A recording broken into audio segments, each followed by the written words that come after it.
Good day, YouTubers. Welcome back to another video with the electrical guide. Today, I just wanted to make a quick video.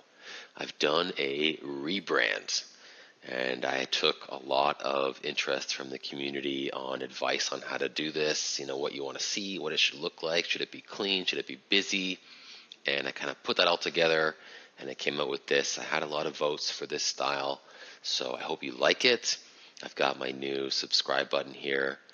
Let me know if you like the look of that one. And I have a new banner here. It'll look different depending on the device that you're opening this on. I hope you like it better than the old one. Here's what the old one looked like.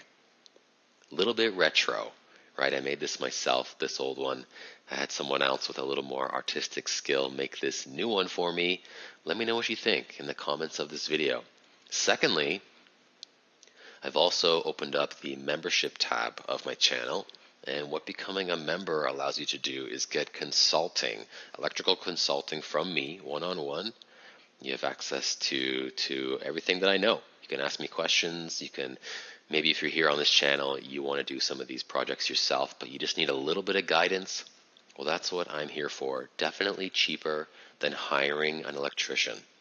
So if you want to become a member of the channel, you get access to, well, a little more than the average YouTuber here. Let me know if you're interested in that as well. I appreciate that you're here watching, and thanks for being part of the electrical guide journey with me. Be sure to like and subscribe if you appreciate the content. Until the next time.